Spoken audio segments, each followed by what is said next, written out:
시편 121편 1절부터 8절입니다. 내가 눈을 들어 산을 본다. 내 도움이 어디서 오는가? 내 도움은 하늘과 땅을 만드신 주님에게서 온다.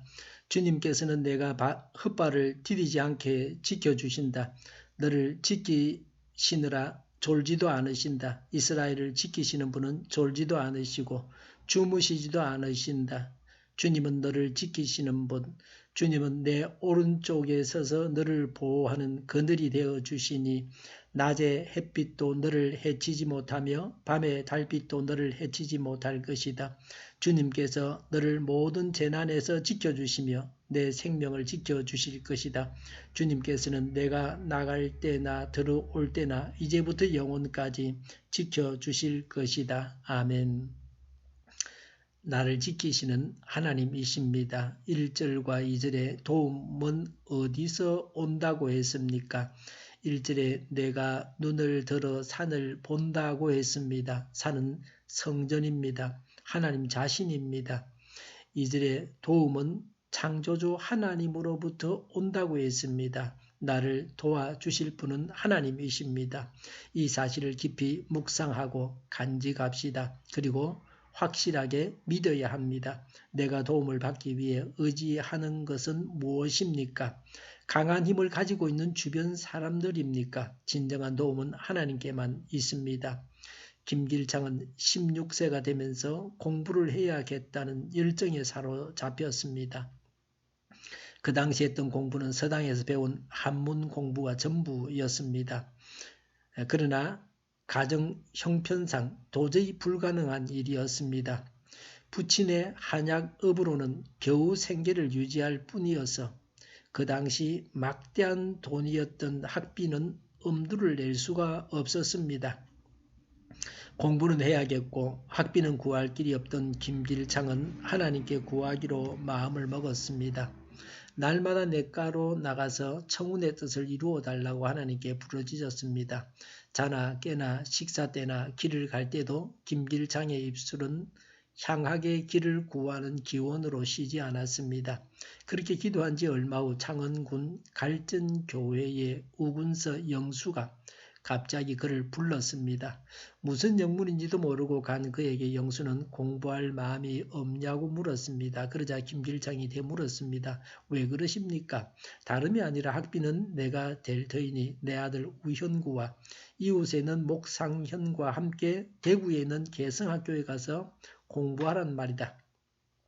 돈 많은 영수의 아들 보호자격으로 그의 공부길이 열리게 된 것입니다. 하나님의 도우심에 대해서 말씀합니다. 3절에 헛발을 디디지 않게 지켜주십니다.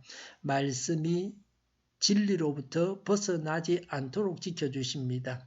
이 말씀은 고의로 말씀을 범하려고 하는 자를 막아주신다는 것은 아닙니다.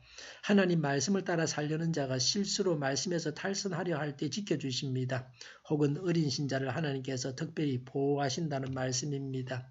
3절과 4절에 하나님은 우리를 지키시느라고 졸지도 않으시고 주무시지도 않으십니다. 전쟁 중에 한 가정에서 어른들은 포탄 소리와 총소리에 불안해서 잠을 이루지 못했습니다. 그러나 한 소녀는 잠을 잘 잤습니다. 그래서 어른들이 어떻게 그렇게 잘 잤느냐고 물었습니다. 소녀의 대답은 하나님께서 졸지도 않으시고 주무시지도 않으시면서 지켜주시는데 내가 자지 않고 있을 필요가 있습니까? 라고 했습니다. 두 사람이 같이 지킬 필요가 없지 않습니까? 한 사람은 자야 합니다. 이 말씀을 깊이 묵상할 때 안심할 수 있습니다. 불안해하지 않아도 됩니다. 5절에 하나님은 강한 보호자, 오른쪽에 서서는 강하다는 의미입니다.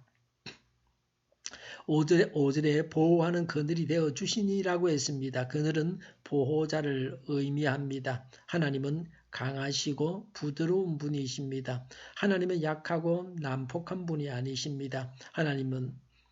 우리는 하나님으로 인해서 강인하고 부드러운 자가 되어야 합니다. 6절에 밤낮으로 해를 끼치지 못하게 하십니다. 낮에 햇빛은 살인적인 태양 강선으로 인한 해로움입니다. 밤의 해는 밤의 차가운 기운으로 인한 해로움입니다. 적도 지방의 달빛이 사람의 눈을 멀게 하고 뇌에 치명적인 영향을 줍니다. 자연적인 해로움으로부터 지켜주시는 하나님이십니다. 7절에 모든 재난에서 지켜주시며 내 생명을 지켜주실 것이다 라고 했습니다. 모든 재난은 인간, 자연, 악령들에 의한 재난을 말합니다. 8절에 나갈 때나 들어올 때나 라고 했습니다. 어떤 경우에도 어떤 지역에서도 여행과 항해 그리고 외국이나 본국으로 가는 모든 길 등 모든 움직임입니다. 8절에 이제부터 영원까지 지켜주십니다. 시간적으로 언제나 지켜주십니다. 하나님께서 성도의 모든 행위와 그의 생활을 보호하고 인도하십니다. 마르틴 루터는 어느 날 저녁 작은 새 한 마리가 나무 가지에서 자고 있는 것을 보고서 말했습니다. 이 작은 새는 이미 저녁 먹기를 마치고 자려는 중인데 참으로 저의 잠자리는 안전하구나. 저는 내일 아침에 먹을 것에 대하여서는 걱정하는 것도 없고 내일 밤 잠자리에 대하여서도 아무 염려가 없구나. 저는 다윗처럼 전능하신 자의 보호 아래 그 몸을 맡기고 아무 염려 없이 작은 가지에서 자는 것으로 만족한다. 참으로 하나님의 은혜에 만족하는 작은 새가 아닌가? 루트는 작은 새 한 마리를 보고 하나님의 은혜를 깨달았습니다. 새를 보호하시듯이 자녀들을 또한 보호하시는 하나님께 감사를 드렸다고 합니다. 하나님께서 도와주시고 지켜주십니다. 그래서 우리는 평안을 누릴 수가 있습니다. 기도하겠습니다. 하나님께서 도와주시고 지켜주시옵소서. 하나님으로 인해서 평안을 누리게 하여 주시옵소서. 정의가 강물처럼 흘러가는 세상이 되게 하여 주시옵소서. 코로나19가 사라지게 하여 주시옵소서. 우리 동일교회가 만군은집하게 하여 주시옵소서. 예수 이름으로 명하노니 모든 병만은 물러가고 몸의 모든 부분들을 온전하게 될지어다. 신유의 기적을 베푸셔서 지금도 저희의 질병을 고쳐주시옵소서. 저희와 교회와 이 나라의 민족을 불쌍히 여겨 주시옵소서. 독재정권이 무너지고 적화 통일이 되지 않고 평화 통일을 이루게 하여 주시옵소서.